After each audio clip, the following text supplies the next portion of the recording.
सबसे पहले तो आप सभी साथी हैं, आप सभी का नमस्कार और सभी का most welcome study at home परिवार में।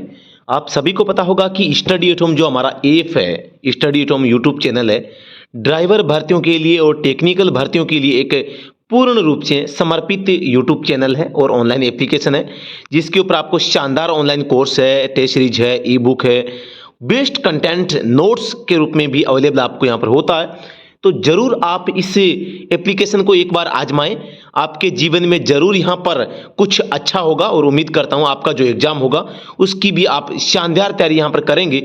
आज तक जितने भी बच्चे कोर्स लेके पढ़ के गए हैं उनका सिलेक्शन जरूर हुआ है और आपका भी होगा। तो शुरू करते हैं आज का ये एक नया सेशन, जिसमें हम प्रश्नों को, दोस्तों होता क्या है, प्रश्न एग्जाम में आ जाते हैं, हमें पता नहीं चलता कि पेपर में जो प्रश्न आया है इसका सही आंसर कैसे निकालना है। प्रश्न पूछ लिया जाता है लेकिन आंसर निकालने की कला हमारे अंदर नहीं होती है, तो हम प्रश्न के बाल की खाल यहाँ पर निकालने का काम करेंगे और शानदार डेफिनेशन उसकी करेंगे। तो जैसा कि आप देख पा रहे हैं, सबसे पहला प्रश्न आपके सामने आ चुका है। सबसे पहला प्रश्न है, कलर में रेड कर लेता हूं, और प्रश्न संख्या 1 है, फिटनेस प्रमाण पत्र को लेकर निम्न में से गलत कथन को चुनना है। नए वाणिज्यिक वाहन यानी कि नए कॉमर्शियल वाहनों में 2 वर्ष तक का फिटनेस प्रमाण पत्र जारी किया जाता है, आप सभी को पता होगा, राइट आंसर है। निजी वाहनों में फिटनेस 15 वर्ष तक जारी किया जाता है, ये भी ठीक है। जहाँ जितनी आरसी होती है उतना ही फिटनेस से प्राइवेट गाड़ियों के लिए दिया जाता है।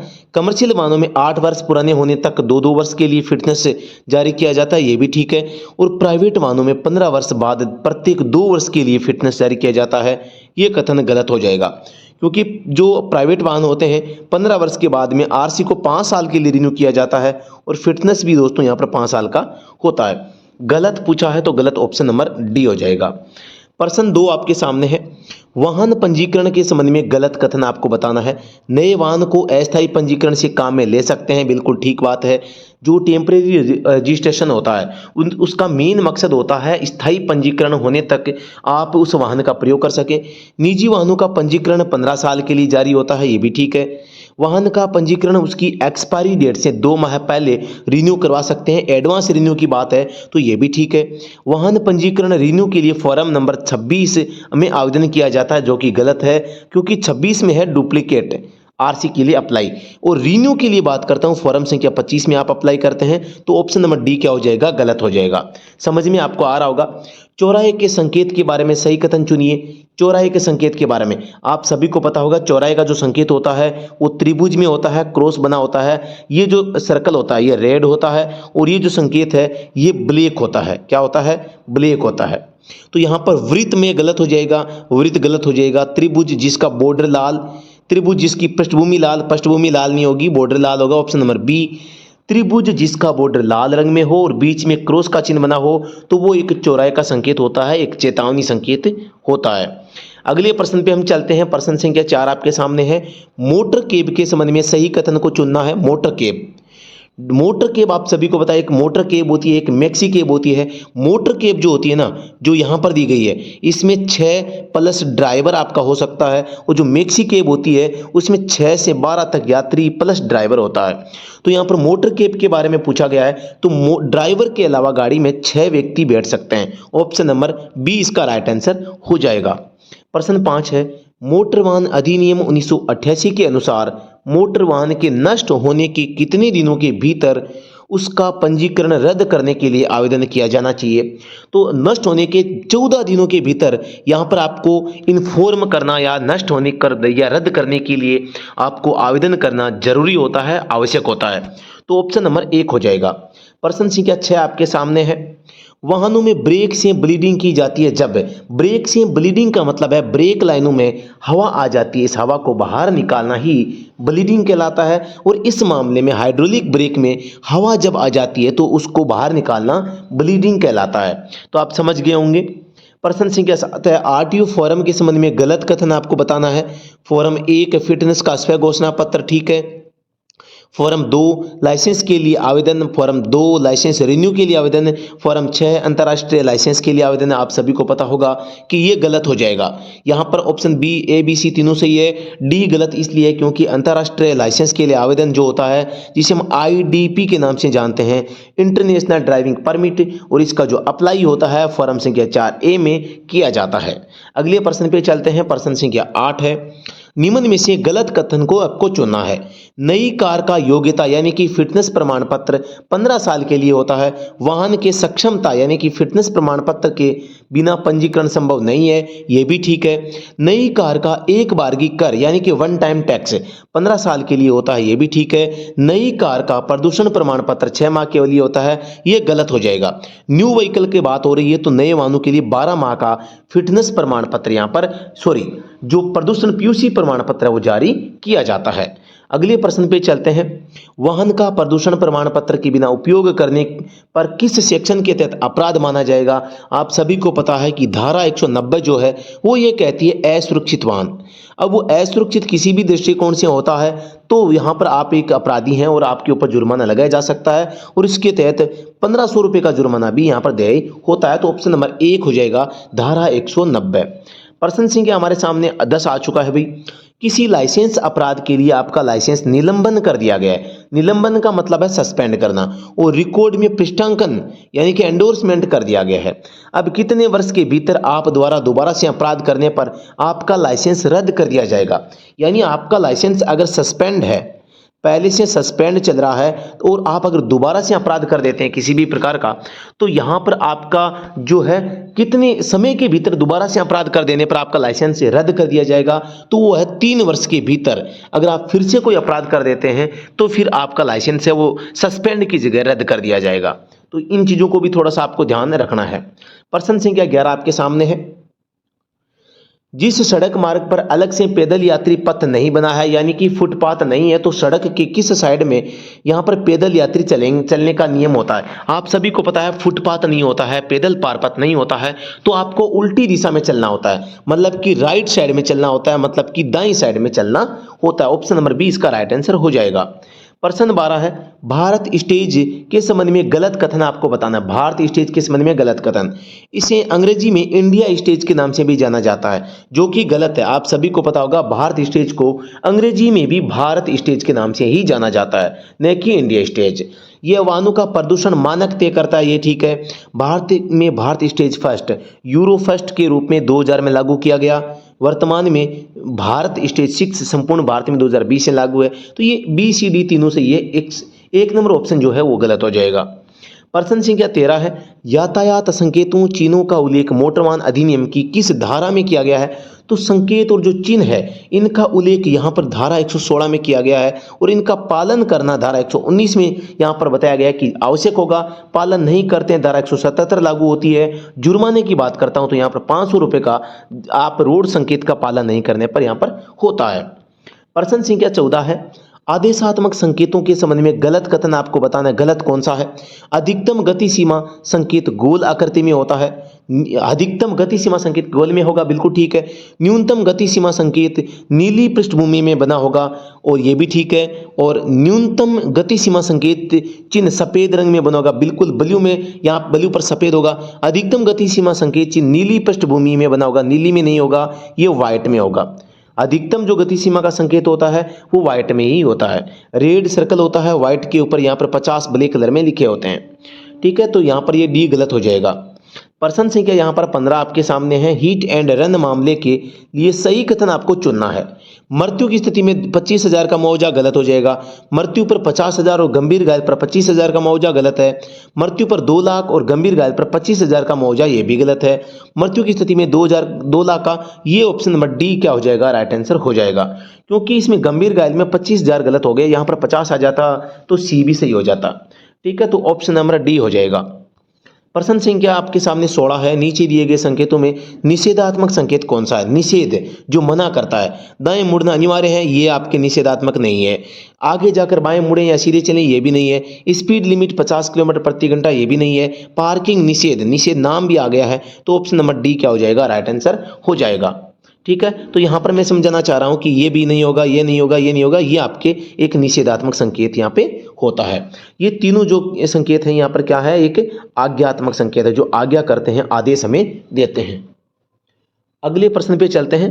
प्रश्न संख्या 17 आपके सामने। मोटर व्हीकल एक्ट में किशोरों द्वारा अपराध का उल्लेख किस धारा में किया गया है? किशोर वो होते हैं जो कि बालिग नहीं होते, जो समझदार नहीं होते, जो बच्चे होते हैं, तो इनके द्वारा अपराध करने पर धारा 199A लागू होती है। धारा 177 जनरल अपराध है, 177A भी जनरल अपराध से संबंधित है धारा 118 के संबंध में, और धारा 196 जो है इंश्योरेंस यानी कि बीमा के संबंध में यहाँ पे उल्लेख करती है। तो इन चीज़ों का बारे में भी आपको ध्यान रखना है। तो किशोरों द्वारा अपराध धारा 199A के अंतर्गत आता है। निम्न दिए गए कथनों में से सही कथन नहीं है, मतलब कि गलत है, आपको बताना है। नए नियम अनुसार लाइसेंस को समाप्ति तारीख से केवल 30 दिन पहले रिन्यू करवा सकते हैं, गलत है भाई ये पहला ही ऑप्शन गलत हो गया है। ये 30 दिन नहीं 365 दिन है। परमिट को उसकी समाप्ति तिथि से 15 दिन पहले रिन्यू करवा सकते हैं, ठीक बात है। वाहन बीमा को उसकी समाप्ति तारीख से 1 माह पहले रिन्यू करवा सकते हैं, ये भी ठीक है। वाहन आरसी को उसकी समाप्ति तारीख से 60 दिन पहले रिन्यू करवा सकते हैं, ये भी ठीक है। तो यहाँ पर ऑप्शन नंबर ए क्या हो जाएगा, गलत आंसर हो जाएगा। प्रश्न संख्या 19 है, नीचे दिए गए लाइसेंस के संबंध में गलत कथन चुने। लाइसेंस का जो प्रश्न है उसको गलत आपको बताना है। धारा 3 लाइसेंस की आवश्यकता ठीक है, धारा 4 लाइसेंस के लिए आयु सीमा ठीक है, धारा 8 लर्निंग लाइसेंस ठीक है, धारा 9 लाइसेंस रिन्यू, धारा 9 लाइसेंस रिन्यू है। रिन्यू के लिए पहले फॉर्म संख्या 9 होता था, लेकिन अभी वर्तमान में 2 है। दूसरी बात, लाइसेंस रिन्यू का जो उल्लेख है यहाँ पर धारा 9 में यहाँ पर किया गया है, ठीक है। सॉरी, धारा 15 में किया गया भाई, सॉरी माफी चाहूंगा मैं, धारा 15 में लाइसेंस रिन्यू के संबंध में उल्लेख है वो किया गया है। धारा 9 में ड्राइविंग लाइसेंस जारी करने के संबंध में उल्लेख किया गया है। प्रश्न संख्या 20 आपके सामने है, लाइसेंस बनाते समय परीक्षा के संबंध में गलत कथनों को आपको चुनना है। एक ऑब्जेक्टिव प्रश्न की परीक्षा में भाग लेना और गाड़ी से टेस्ट देना आपको पड़ता है, ठीक बात है। टेस्ट में दिए गए प्रश्नों का 33% अंक प्राप्त नहीं करने पर उसे फेल समझा जाएगा, ये गलत है। इसमें आपको लगभग 60% अंक जो है यहाँ पर सही करने होते हैं। टेस्ट में फेल होने पर आगामी 7 दिवस बाद दोबारा से टेस्ट देने का अवसर दिया जाता है। 3 बार फेल होने पर टेस्ट है तो 60 दिन बाद अवसर दिया जाता है, ये भी ठीक है। मतलब आप जो टेस्ट देते हैं ड्राइविंग टेस्ट, उसमें फेल हो जाते हैं तो आपको फिर से 7 दिन में, फिर से 7 दिन में, उसके बाद आपको 30 दिन बाद में, 60 दिन बाद ही जाना पड़ता है, ठीक है। तो ऑप्शन नंबर यहाँ पर कौन सा सही हो जाएगा, ये भी सही है, ये भी सही है। ऑप्शन नंबर बी ये गलत हो जाएगा। प्रश्न संख्या आपके सामने 21 है, वाहन की नंबर प्लेट या साइज आकार के बारे में गलत कथन आपको बताना है। तो यहाँ पर कार का जो साइज होता है 340 गुणा 200, ये परफेक्ट साइज है। बस के संबंध में यहाँ पर 340 गुणा 240 बताइए, तो ये गलत है। इसमें फ्रंट बाइक फ्रंट के 285 45 है, पैसेंजर कार का 500 120 है, तो ये भी ठीक है, ये भी ठीक है। तो ऑप्शन नंबर बी क्या हो जाएगा, गलत आंसर यहाँ पर हो जाएगा। यहाँ पर बात करते हैं, यहाँ पर देखो, जो कार का होगा वही बस का होगा, जो कार का होगा वही बस का होगा। तो यहाँ पर 340 गुणा 200 ही होगा, ठीक है। तो ये आपको ध्यान देना है। प्रश्न संख्या यहाँ पर 22 है, सेंट्रल मोटर वाहन नियम 1989 के अनुसार वाहन श्रेणी का कौन सा जोड़ा गलत है। L2 श्रेणी 45 किलोमीटर तक स्पीड व 45 सीसी तक इंजन वाले वाहन है, इनका उपयोग यहाँ पर L2 श्रेणी में किया जाता है। M श्रेणी यात्री व यात्री सामान वाहन, M2 श्रेणी में यात्री व यात्री सामान वाहन जिनमें चालक सहित 8 सीट से अधिक सीट प्लस 5 टन से कम भार यहाँ पर होना चाहिए। एन श्रेणी माल वाहन या गुड्स कैरिज के लिए होती है, तो ये भी ठीक है और ये भी ठीक है, ये भी ठीक है। ऑप्शन नंबर 1 L2 श्रेणी में यहाँ पर जो बताया गया है ये गलत यहाँ पर आंसर हो जाएगा। प्रश्न संख्या यहाँ पर आपके सामने 23 है, दिए गए आपातकालीन नंबर सेवाओं का कौन सा जोड़ा सही है, कौन सा जोड़ा सही है। पुलिस 101 यहाँ पर बताया गया है, मतलब कौन सा जोड़ा सही है। पुलिस के लिए 100 नंबर होता है, गलत हो जाएगा। आग फायर आग के लिए यहाँ पर आप सभी को पता है 101 होता है, तो ये गलत हो जाएगा। एम्बुलेंस के लिए आप सभी को पता है कि कितने होते हैं, 108 या 102 होते हैं, ये गलत हो जाएगा। हाईवे हेल्पलाइन नंबर 1033 होते हैं, ये इसमें राइट आंसर है। National highway NH helpline number होते हैं ना 1033 होते हैं। प्रश्न संख्या हमारे पास में 24 आ चुका है, वाहन से संबंधित ईंधन इंजेक्ट सिस्टम MPFI का पूरा नाम क्या है।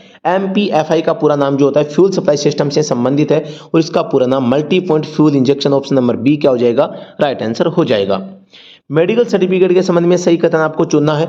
हल्के मोटर वाहन चालक लाइसेंस के लिए इसकी आवश्यकता है, हल्के मोटर वाहन चालक लाइसेंस के लिए, तो आप सभी को पता है कि यहाँ पर गलत हो जाएगा यह कथन। हल्के मोटर वाहन चालक लर्निंग लाइसेंस के लिए इसकी आवश्यकता है, लर्निंग के लिए भी आवश्यकता नहीं है। LMV के लिए केवल 40 उम्र बाद लाइसेंस आवेदन या रिन्यू के लिए आवश्यक होता है, तो ऑप्शन नंबर सी क्या हो जाएगा, राइट आंसर यहाँ पर हो जाएगा। प्रश्न संख्या 26 है, वाहनों से संबंधित सुरक्षा उपकरण के संबंध में कथन 1 हेलमेट ISI यानी कि BIS प्रमाणित होना चाहिए। बिल्कुल यहाँ पर जो है एक नंबर ऑप्शन ठीक है। हेलमेट भारतीय मानक संस्थान द्वारा प्रमाणित होना चाहिए, मानक संस्थान ये भी ISI होता है। भारतीय मानक संस्थान का नाम भारतीय मानक ब्यूरो कर दिया गया है, तो ये भी साथियों यहाँ पर क्या है, ऑप्शन ठीक है। तो ये तीनों ही ऑप्शन ठीक है, मतलब सभी कथन क्या है यहाँ पे राइट आंसर है।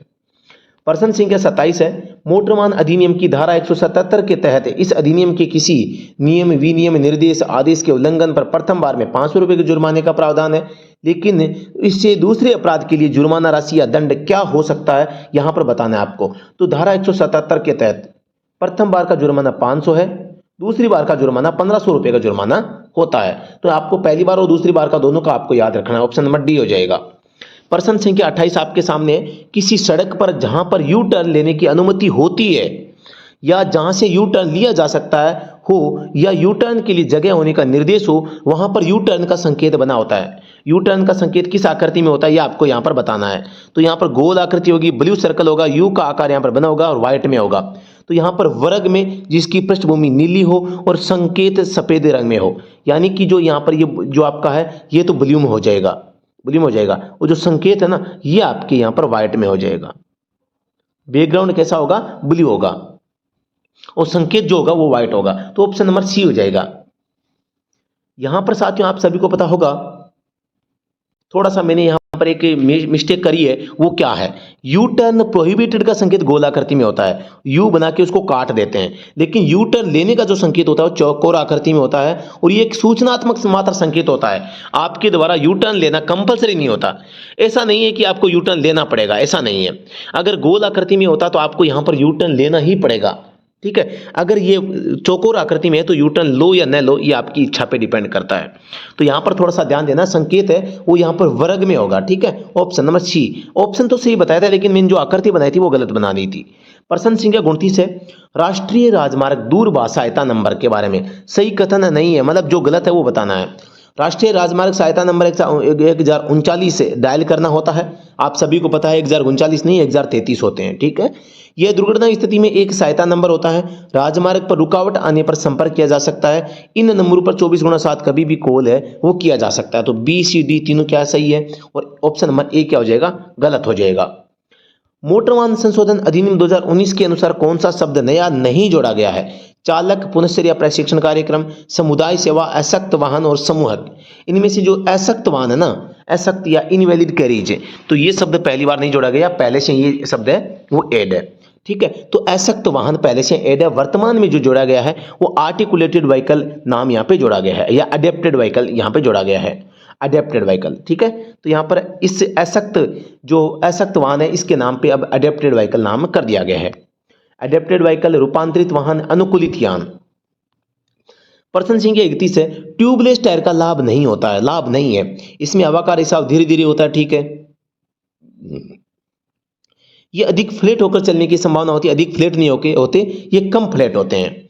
पंचर होने पर भी आसानी से टायर से हवा नहीं निकलती है, ये भी ठीक है। और ये फ्रिक्शन से भी ज़्यादा गर्म नहीं होते हैं, तो ये भी ठीक है, मान सकते हैं। तो यहाँ पर जो आपकी छोटी गाड़ियाँ होती है इनमें ट्यूबलेस टायर का इस्तेमाल किया जाता है, और इनमें ट्यूबलेस टायरों में आप सभी को पता ट्यूब होती नहीं है, और ट्यूब के रूप में सिलिकॉन की परत का प्रयोग यहाँ पर हवा को रोकने के लिए किया जाता है। आप सभी को पता होगा कि टायर के अंदर हवा होगी तो टायर के अंदर हवा को रोकना अति आवश्यक है। हवा नहीं रुकेगी फिर टायर का कोई औचित्य नहीं है। और टायर जो होता है ट्यूबलेस टायर ये कम फ्लैट होता है, और हवा वाला टायर है वो ज़्यादा फ्लैट होता है, ठीक है। तो यहाँ पर अगले प्रश्न पे चलते हैं। प्रश्न संख्या 31 का बी हो जाएगा। प्रश्न 32 है, मल्टी लेन सड़क मार्ग के संबंध में गलत कथन आपको बताना है। मल्टी लेन सड़क का मतलब है दो या दो से अधिक आपकी जो लेन होती है उनके संबंध में। तो मल्टी लेन जिनमें आने जाने के लिए कई लेन बने होते हैं, यहाँ पर ऑप्शन एक हो जाएगा, सही है। सबसे दायां लेन ओवरटेकिंग लेन होता है। भारी मोटर वाहनों के लिए सबसे दायां लेन होता है, भारी मोटर वाहनों के लिए सबसे दायां लेन नहीं होता भी, सबसे दायां नहीं सबसे बायां होता है, ये बायां होता है, ठीक है। तो ये आपको ध्यान देना है। हल्के मोटर वाहनों के लिए मध्य लेन होता है, ये भी ठीक है, तो ये भी ठीक है। ऑप्शन नंबर सी क्या हो जाएगा, राइट आंसर हो जाएगा। प्रश्न संख्या 33 है, वाहन में गियर बॉक्स का कार्य होता है। गियर बॉक्स का काम क्या है आप सभी को पता होगा, इंजन टॉर्क में परिवर्तन, इंजन टॉर्क घटाना, इंजन टॉर्क बढ़ाना, सभी कथन सत्य हैं। यहाँ पर आपके सामने दो शब्द आ सकते हैं, एक तो स्पीड आ सकता है, एक टॉर्क आ सकता है। इन दोनों में से अगर एक को आपको लेना हो तो आपको टॉर्क को लेना है, न कि स्पीड को। तो ऑप्शन नंबर यहाँ पर डी हो जाएगा। प्रश्न संख्या 34 है, एकल मार्ग के रूप में निर्दिष्ट किसी मार्ग पर खाली स्थान के संबंध में सही कथन बताओ आप। एकल मार्ग को हम वन वे मार्ग कहते हैं। एक दिशा में यान, प्रतिषेध या एक दिशा में यान की अनुमति यहाँ पर यह चिन्ह हो सकता है। सामने से वाहन आने पर हेडलाइट को लो बीम पर कर लेना चाहिए। अब जी एकल मारा गया और सामने से गाड़ी आ गई तो भी आपको लो बीम पर कर लेना है। ओवरटेकिंग निषिद्ध होती है यहाँ पर इस पर्सन में। ओवरटेकिंग यहाँ मतलब कि यह बताया गया है सही कथन, किस मतलब सही कथन बताना है भाई आपको, है ना। तो पहली बात तो ये है कि इस पर्सन में यहाँ पर बताया गया है कि सामने से वाहन आने पर हेडलाइट को लो बीम पर कर लेंगे, वन वे पर सामने से जो गाड़ी है वो आती नहीं है। ओवरटेकिंग निषिद्ध नहीं होता, ओवरटेकिंग आप कर सकते हैं। रिवर्स गियर में वाहन नहीं चलाना चाहिए, ये बात सही है। ऑप्शन नंबर बी सी क्या हो जाएगा, राइट आंसर हो जाएगा। अच्छी बात केवल सी में है, बाकी सब क्या है, झूठे कथन है, गलत कथन है। प्रश्न संख्या 35 आपके सामने है। दिशा संकेतक डायरेक्शन इंडिकेटर का चिन्ह निम्न में से किस रंग में होता है। आप सभी को पता होगा कि यहाँ पर दिशा संकेतक को एम्बर का चिन्ह भी बोलते हैं और एम्बर को यहाँ पर येलो संकेत भी कहते हैं। और एम्बर बोल दो चाहे येलो बोल दो, एक ही बात है। तो या इसको ऑरेंज भी बोला जा सकता है। अब आपके सामने समस्या ये है कि येलो आ जाए, ऑरेंज आए, एम्बर आ जाए, तो वरीयता किसको दोगे, ऑरेंज को दोगे, यानी एम्बर को आपको वरीयता देनी है। अगले प्रश्न पे चलते हैं। प्रश्न संख्या 36 है। टायर की चौड़ाई होती है, कहां से कहां होती है, आप सभी को पता होगा। शोल्डर से शोल्डर तक जो टायर की है वो चौड़ाई होती है। सेक्शन हाइट कहां से होती है, यहाँ पे शोल्डर से बीड तक, जो रिम से सटा हुआ टायर का अंदरूनी भाग है वहां तक ये होता है, ठीक है। और बीड से शोल्डर, है ना, तो यहाँ पर शोल्डर से शोल्डर के बीच में चौड़ाई होती है। और बीड से शोल्डर क्या होती है, बीड से शोल्डर इसकी हाइट होती है। थ्रेड से थ्रेड, तो ये थ्रेड से थ्रेड, ये कोई इसका जवाब नहीं है। तो यहाँ पर आप सभी को पता होगा टायर की चौड़ाई है वो हमेशा क्या है, जहाँ पर वो भाग जो रोड के साथ संपर्क में आता है उस भाग को यहाँ पर क्या कहा जाता है, टायर की चौड़ाई कहा जाता है। जिसके ऊपर थ्रेड कटी होती है, डिजाइन कटे हुए भाग होते हैं, वो डिजाइन है वो यहाँ पर टायर के घर्षण को बढ़ाने का काम करती है। वो टायर के नीचे दबने वाली हवा आदि को यहाँ पर निकालने का काम भी करती है। प्रश्न 37 है। यातायात के संबंध में रोड रेज का क्या अर्थ है। रोड रेज का मतलब है अत्याचार करना, ड्राइवर के द्वारा यहाँ पर गलत व्यवहार करना। कोई भी गाड़ी का ड्राइवर वो गलत व्यवहार करता है, रोड रेज कहलाता है। यातायात में सड़क पर चालकों द्वारा हिंसक प्रदर्शन करना यहाँ पर क्या कहलाता है, यहाँ पर आपका रोड रेज कहलाता है। प्रश्न संख्या 38 है। क्षमता परीक्षण नया ड्राइविंग लाइसेंस या रिन्यू टेस्ट के लिए निम्न में से कौन प्राधिकृत अधिकारी होता है। पंजीयन अधिकारी, लाइसेंसिंग प्राधिकारी, लाइसेंस अधिकारी, पंजीकरण प्राधिकारी। तो यहाँ पर आप सभी को ध्यान देना है। पहली बात तो केवल अधिकारी शब्द आ रहा है, उनको आप काट दो, तो ये दो तो पहले कट हो गए। अब पंजीकरण यानी आरसी का हमारा कोई लेना देना नहीं है, हम यहाँ पर ड्राइविंग लाइसेंस की बात कर रहे हैं। तो लाइसेंसिंग प्राधिकारी ऑप्शन नंबर बी हो जाएगा राइट आंसर। प्रश्न संख्या 39 है। टायरों में कटी ट्रेड डिजाइन का उद्देश्य क्या होता है। ट्रेड जो कटी होती है, डिजाइन पर जो खोखले भाग होते हैं, जो डिजाइन कटी हुई होती है, वो क्या काम करती है, टायर की आवाज को कम करना व घर्षण को बढ़ाना इसका काम है। साथ ही दोस्तों आप सभी को पता होगा लेदर कंडीशंस में यहाँ पर आपको पता है टायरों के नीचे पानी दबता है, तो पानी भी बाहर यहीं से निकलता रहता है। तो अगले प्रश्न पे चलते हैं। वाहन इंजन के संबंध में गलत कथन आपको चुनना है। पिस्टन सिलेंडर बोर के अंदर वृत्तीय गति करता है। पिस्टन क्या करता है, पिस्टन कभी भी वृत्तीय गति नहीं करता, पिस्टन हमेशा रेखीय गति करता है। वृत्तीय का मतलब है गोल आकर गोल घूमना, और पिस्टन हमेशा ऊपर नीचे की रेखीय गति करता है, ठीक है। तो यहां पर ऑप्शन नंबर 1 है वो गलत हो जाएगा, ये गलत हो गया, ठीक है। पिस्टन पर आई होल में रिस्ट पिन का प्रयोग या उपयोग किया जाता है। रिस्ट पिन का, ठीक है, बिल्कुल ठीक है, ऑप्शन ये सही है। सीआई कंप्रेशन इग्निशन इंजन में केवल हवा का कंप्रेशन होता है, ये भी ठीक है। Compression ignition engine cast iron के और मजबूत बने होते हैं, ये भी ठीक है, क्योंकि कंप्रेशन के सिद्धांत पे काम कर रहे हैं ना। प्रश्न संख्या 41 है। 4 स्ट्रोक इंजन के कार्य करने के सिद्धांत से संबंधित सही कथन कौन सा है। 4 स्ट्रोक जो इंजन होता है इसके संबंध में आपको बताना है। तो डीजल इंजन पावर स्ट्रोक में स्पार्किंग करनी होती है। आप सभी को पता है कि यहाँ पर सही कथन कौन सा नहीं है, नहीं पूछा ना, तो डीजल इंजन में पावर स्ट्रोक में स्पार्किंग करनी होती है, गलत हो जाएगा। पेट्रोल इंजन में पावर स्ट्रोक में स्पार्क प्लग अपना काम करता है। पावर स्ट्रोक इसमें स्पार्क प्लग चिंगारी देता है, बिल्कुल ठीक है। डीजल इंजन में पहले स्ट्रोक में केवल हवा आती है, ये भी ठीक है। पेट्रोल इंजन में पहले स्ट्रोक में हवा और पेट्रोल का प्रवेश जो है होता है। तो यहाँ पर option number A B C तीनों से ये डी गलत हो जाएगा। प्रश्न संख्या 42 है। पेट्रोल इंजन के प्रदूषण का प्रमुख स्रोत इसके अंदर प्रयोग किया जाने वाला खालिस्तान होता है। आप सभी को पता होगा कि जो डीजल गाड़ियां होती हैं उनमें पार्टिकुलेट मैटर ज्यादा निकलता है, और जो पेट्रोल गाड़ियां होती है इनमें दोस्तों यहाँ पर जो है लेड ऑक्साइड सबसे ज्यादा निकलता है। लेड ऑक्साइड के कारण प्रदूषण सबसे ज्यादा होता है, क्योंकि पेट्रोल को जलने में आसान बनाने के लिए यहाँ पर लेड ऑक्साइड का प्रयोग यहाँ पर करते हैं। तो प्रश्न 42 का ऑप्शन नंबर डी हो जाएगा। पेट्रोल इंजन में कार्बोरेटर का काम क्या होता है? पेट्रोल इंजन में कार्बोरेटर का काम होता है हवा और पेट्रोल का मिश्रण तैयार करके इंजन को भेजना, हवा पेट्रोल का मिश्रण तैयार करना। प्रश्न 44 है, कनेक्टिंग रोड के बिग एंड स्मॉल एंड किस किस को जोड़ते हैं? जो स्मॉल एंड होता है वो पिस्टन को जोड़ता है, किसके माध्यम से? पिस्टन पिन के माध्यम से। बिग एंड जो होता है वो क्रैंक से जुड़ता है, किससे जुड़ता है? क्रैंक से, और इसमें क्रैंक पिन होती है। ठीक है, तो यहां पर आपको ध्यान देना है, जो कनेक्टिंग रोड है एक साइड से क्रैंक से जुड़ेगी, दूसरी साइड में पिस्टन से जुड़ेगी। पिस्टन से जुड़ेगी तो स्मॉल एंड होगा आई होल, जिसे हम कहते हैं, जहां पर पिस्टन पिन, गजन पिन या रिस्ट पिन लगाते हैं, और दूसरी साइड में आपकी जो क्रैंक होती है वो क्रैंक के बारे में बात करनी है। तो क्रैंक कनेक्टिंग रोड से जुड़ती है। ठीक है, तो यहां पर इसको कहते हैं क्रैंक पिन, इनको जोड़ने वाली जो पिन होगी वो क्रैंक पिन होगी। प्रश्न संख्या 45, आधुनिक ऑटोमोबाइल सेक्टर में वाहनों में प्रयोग होने वाली बैटरी को चार्ज करने के लिए किस प्रकार के करंट का प्रयोग किया जाता है? नोट, बैटरी को चार्ज करने के लिए किस प्रकार के करंट की आवश्यकता होती है, यह पूछा गया है। आप सभी को पता होगा कि वर्तमान में जो बैटरियां होती है, बैटरी को चार्ज करने के लिए किस प्रकार के करंट की आवश्यकता होती है? बैटरी को चार्ज करने के किस प्रकार के करंट का प्रयोग किया जाता है? आप सभी को पता होगा कि गाड़ी में होता है अल्टरनेटर, गाड़ी में क्या होता है? अल्टरनेटर होता है, अल्टरनेटर, और ये अल्टरनेटर एसी निकालता है। इस एसी को, अब बैटरी को चार्ज करने के लिए इस एसी को डीसी में बदला जाता है, जिसके लिए हम डायोड लगाते हैं। तो बैटरी को चार्ज करने के लिए हमें कौन सी ऊर्जा चाहिए? ऑप्शन नंबर 1, डीसी करंट चाहिए।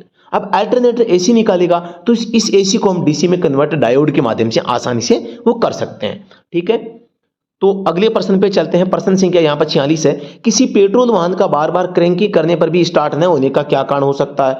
सभी को पता है, ईंधन सप्लाई बाधित होने से, इलेक्ट्रिक सप्लाई बाधित होने से, ए और बी दोनों होने से, फ्लाईव्हील रिंग गियर खराब होने से। तो यहाँ पर अगर बार बार क्रैंकिंग करने पर, अगर क्रैंक कर रही है मतलब कि यहाँ पर फ्लाईव्हील अगर ओके है, क्रैंक कर रही है फिर भी स्टार्ट नहीं हो रही है, मतलब कि क्या कारण हो सकता है? ईंधन सप्लाई में या इलेक्ट्रिकल सप्लाई है, इन दोनों में से किसी एक में गड़बड़ यहां पर हो सकती है। लेकिन अगर क्रैंकिंग नहीं करती है तो हम मान सकते हैं क्रैंक कर रही है, तो क्रैंक कर रही है तो मतलब कि ईंधन सप्लाई बाधित है और इलेक्ट्रिक सप्लाई दोनों में से एक चीज है वो बाधित है। तो ऑप्शन नंबर ए और बी दोनों क्या हो जाएंगे? राइट आंसर हो जाएंगे। आधुनिक पेट्रोल ईंधन से चलने वाले वाहनों में पेट्रोल के वाष्पीकरण यानी कि पेट्रोल का भाप बनकर हवा में मिलने की क्रिया को रोकने के लिए किस उपकरण का उपयोग किया जाता है? तो आप सभी को पता होगा, इसके लिए कैलिस्टर प्रयोग किया जाता है। जो पेट्रोल होता है वो भाप बनकर हवा में वाष्पीकृत न हो, उससे सबसे बड़ा नुकसान होता है। तो आप सभी को पता है उससे प्रदूषण भी होता है, तो उसे कंट्रोल करने के लिए कैलिस्टर का प्रयोग यहां पर किया जाता है। प्रश्न संख्या 48 हमारे सामने है, भारत सीरीज के बारे में सही कथन नहीं है। भारत सीरीज यह केवल लाइट मोटर वाहनों के लिए लागू की गई है, बिल्कुल ठीक है। बीएच सीरीज में डीजल इंजनों को पेट्रोल इंजन से कम टैक्स देना होता है। डीजल इंजन को पेट्रोल की तुलना में कम, गलत है, उल्टा लिख दिया भाई यहाँ पे, पेट्रोल इंजन को कम देना होता है। इलेक्ट्रिक वाहनों को टैक्स में अतिरिक्त 2% की छूट प्रदान की जाएगी, ये भी ठीक है। और निजी कर्मचारियों को बीएस सीरीज के लिए प्रारूप 60 भरना होगा, तो यहां पर ये भी ठीक है। तो यहां पर केवल जो गलत होगा यहां पर ऑप्शन नंबर बी होगा, भारत स्टेज में डीजल इंजनों को पेट्रोल इंजन से कम टैक्स देना होता है, कम नहीं थोड़ा सा ज्यादा देना होता है। प्रश्न संख्या 49 है, प्रदूषण के संबंध में प्राथमिक प्रदूषक नहीं है। एक होता है प्राथमिक प्रदूषक, एक होता है सेकेंडरी प्रदूषक। तो प्राइमरी एंड सेकेंडरी, तो CO2 है, CO है, NOO3। तो यहां पर जो O3 है, ये O3 ओजोन है, ये सेकेंडरी पॉल्यूशन है। बाकी सभी क्या है? यहाँ पे प्राइमरी है, ये प्राइमरी है और ये सेकेंडरी है। तो इन चीजों को थोड़ा सा आपको ध्यान से सोचना है, समझना है और लिख लेना है। आप किसी यात्रा पर जा रहे हैं, सामने से रासर की गाड़ी आ रही है, रासर की गाड़ी से आपकी टांग टूट जाती है, ठीक है। रासर के ड्राइवर के पास में खुद का लाइसेंस नहीं है लेकिन बीमा करवा रखा है। अब बताओ क्लेम के संबंध में सही कथन कौन सा है? यहां पर बहुत ही अच्छा प्रश्न पूछा गया है। रासर 2.5 लाख रुपए देंगे, चालक के पास लाइसेंस नहीं था इसलिए ड्राइवर 2.5 लाख रुपए देगा, बीमा कंपनी 2.5 लाख देगी, उपरोक्त सभी मिलकर देंगे। तो आप सभी को पता है कि अगर मालिक पास में है, मालिक साथ में बैठा है, जैसे रासर पास में बैठे हैं, और अगर कोई ड्राइवर गाड़ी चला रहा है, ड्राइवर के पास में लाइसेंस नहीं है फिर भी वो गाड़ी चला रहा है, तो और फिर अगर एक्सीडेंट हो जाता है, कोई क्लेम होता है, तो वो क्लेम अब वाहन के मालिक की उसकी जिम्मेदारी है, क्योंकि वाहन मालिक ने उसको मंजूरी दी है गाड़ी चलाने को लेकर। तो ड्राइवर यार एक मतलब कि कमजोर आर्थिक स्थिति वाला व्यक्ति हो सकता है, लगभग होते ही हैं, तो वहां पर वो कौन कौन सा चालान जमा करवा देगा? तो यहां पर आपको ध्यान देना है, अगर कोई टांग टूट जाती है तो जो जुर्माना होता है वो रासर यानी कि वाहन का मालिक है वो देता है, ठीक है। वाहन मालिक नहीं होता है, उसको सूचना नहीं होती है, तब जाके एक अलग मैटर है। तो यहाँ पर ऑप्शन नंबर 1 हो जाएगा, राज सर 2.5 लाख रुपए देंगे घायल पे, मृत्यु होने पे 5 लाख है, आप सभी को पता होगा। तो यहाँ पर आज साथियों हमने जो टोटल मिला के 50% हमने यहाँ पर करने का प्रयास किया और शानदार सेशन हमने लिया है। आपको ये उम्मीद है कि पसंद आया होगा और आपको मजा आया होगा, आनंद आपको मिला होगा। दोस्तों मैं आपको बताना चाहूंगा, अगर आप इस क्लास को अगर पसंद करते हैं तो इस क्लास को आप लाइक करें, शेयर करें और कमेंट सेक्शन में बताएं इस क्लास के फीडबैक के संबंध में। आपका फीडबैक हमारे लिए बहुत ही मतलब कि फायदेमंद है और आपको ये द्वारा सबमिट करना चाहिए, क्योंकि आपका जितना बड़ा विश्वास होगा जीत हमारी उतनी बड़ी होगी। क्योंकि आप अगर विश्वास जताएंगे तो हम आगे के सेशन है वो और भी शानदार लेने वाले हैं। हर वो एक चीज जो आपके एग्जाम में आ सकती है और उस हर एक चीज को यहां पर आपको सिखा कर रहेंगे। तो साथियों अभी के लिए इतना ही, फिर से मिलते हैं नेक्स्ट वीडियो में, तब तक के लिए धन्यवाद। जय हिंद, वंदे मातरम।